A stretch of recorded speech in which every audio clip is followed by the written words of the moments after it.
உத்தரப்பிரதேச மாநிலத்தின் முன்னாள் முதலமைச்சர் மாயாவதி தனது மருமகன் ஆகாஷ் ஆனந்தை அரசியல் வாரிசு எனும் இடத்தில் இருந்து இறக்கியுள்ளது அந்த மாநில அரசியலில் புயலை கிளப்பியுள்ளது. 1995 முதல் 2012 ஆண்டு வரை 4 முறை உத்தரப்பிரதேச மாநிலத்தின் முதலமைச்சராக இருந்தவர் மாயாவதி. பகுஜன் சமாஜ் கட்சியின் நிறுவனர் கன்ஷிராமின் கீழ் அரசியல் பயின்று உச்சம் தொட்டவர். பட்டியலின மக்களின் அரசியல் முகமாக பார்க்கப்பட்ட மாயாவதியின் பகுஜன் சமாஜ் கட்சி 2014 ஆண்டு நடந்த மக்களவைத் தேர்தலில் உத்தரப்பிரதேசத்தில் உள்ள 80 தொகுதிகளில் ஒரு இடத்தில் கூட வெற்றி பெற முடியவில்லை. இதைத் தொடர்ந்து 2017 நடந்த சட்டப்பேரவை தேர்தலிலும் அந்த கட்சியால் 19 தொகுதிகளில் மட்டுமே வெற்றி பெற முடிந்தது.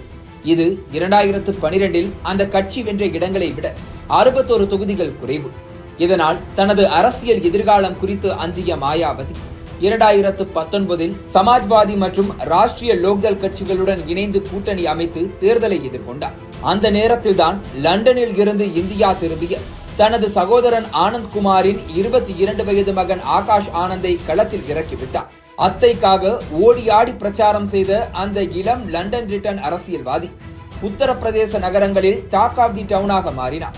ஒரு பக்கம் வாரிசு அரசியல் என்ற குற்றச்சாட்டு இருந்தாலும் தனக்கு பிறகு தலித் அரசியலின் முகமாக ஆகாஷ் ஆனந்த் இருக்க வேண்டும் என்பதில் உறுதியாக இருந்தார் மாயாவதி. இதனால் ஷஹரான்பூர், மைன்பூரி என அந்த இளம் வயதிலேயே உத்தரப்பிரதேசத்தின் முக்கிய தொகுதிகளில் முலாயம் சிங் யாதவ், அகிலேஷ் யாதவ் என பல ஜாம்பவான்களோடு இணைந்து தேர்தல் பிரச்சாரங்களை செய்தார் ஆகாஷ் ஆனந்த். இதன் விளைவாக கடந்த தேர்தலில் ஒரு தொகுதியில் கூட வெல்லாத பகுஜன் சமாஜ் கட்சி 2019 தேர்தலில் 10 தொகுதிகளில் வென்றது. இந்த வெற்றிக்கு சமாஜ்வாதி கட்சியின் ஆதரவு காரணம் என்றாலும் தேர்தல் முடிவுகள் வெளியான சூட்டோடு கூட்டணியை விட்டு கலந்து கொண்டார் மாயாவதி.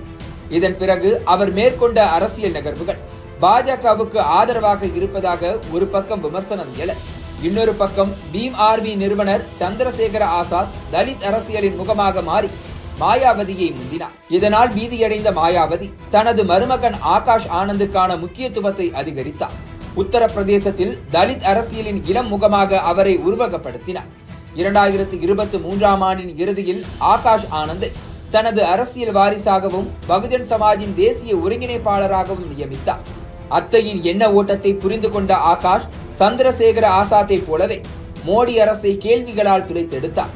மாநிலத்தில் ஆளும் யோகிக்கு எதிராக விமர்சனங்களை அடுக்கினார். இதுதான் தற்போது அவருக்கு எதிராக திரும்பி இருப்பதாக கூறப்படுகிறது. ஏப்ரல் 28 உத்தரப்பிரதேசத்தில் பிரச்சார கூட்டத்தில் பேசிய ஆகாஷ் ஆனந்த் மோடி அரசை ஆப்கானிஸ்தானின் தலிபான் அரசோடு ஒப்பிட்டு பேசினார். மாநிலத்தில் இருக்கும் யோகி அரசு புல்டோசர் அரசு மட்டுமல்ல, தீவிரவாதிகளின் அரசு என சீறினார். இதனால் அவர் மீது தேர்தல் ஆணையம் வழக்கு பதிவு செய்தது.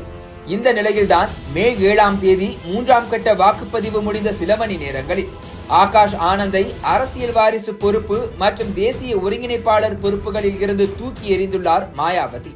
ஆகாஷுக்கு முதிர்ச்சி இல்லை என சப்பை கட்டு கட்டி கட்சியை விட்டு ஓரம் கட்டியுள்ளார். இதனை சமாஜ்வாதி கட்சி கடுமையாக விமர்சித்துள்ளது. பாஜகவுக்கு எதிராக களமாடியதால் இந்த நடவடிக்கையா என அரசியல் விமர்சகர்களும் மாயாவதியின் நடவடிக்கையை விமர்சித்துள்ளனர். மக்களவை தேர்தல் தொடங்கியது முதல் கிட்டத்தட்ட 12 முறைக்கு மேல் வேட்பாளர்களை மாற்றியுள்ள மாயாவதி ஜான்பூர், மைன்பூரி, அசாம்கர், மதுரா, ஃபிரோசாபாத், வாரணாசி, அமேதி என முக்கிய தொகுதிகளில் சமாஜ்வாதி மற்றும் காங்கிரஸ் வாக்கு வங்கியில் கை வைக்கும் வேட்பாளர்களை களமிறக்கியுள்ளார். இதனால் இந்த தொகுதிகளில் பாஜகவுக்கு நேரடியாக அட்வான்டேஜ் கிடைத்திருப்பது மாயாவதி மறைமுகமாக பாஜகவுக்கு உதவுவதாக எழுந்துள்ள விமர்சனத்துக்கு வலு சேர்த்துள்ளது.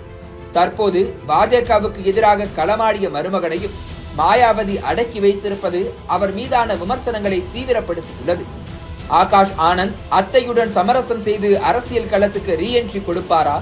மாயாவதியின் அடுத்த அரசியல் வாரிசு யாராக இருப்பார் என்பதுதான் தற்போது உத்தரப்பிரதேச மக்களின் $1 மில்லியன் கேள்வியாக உள்ளது.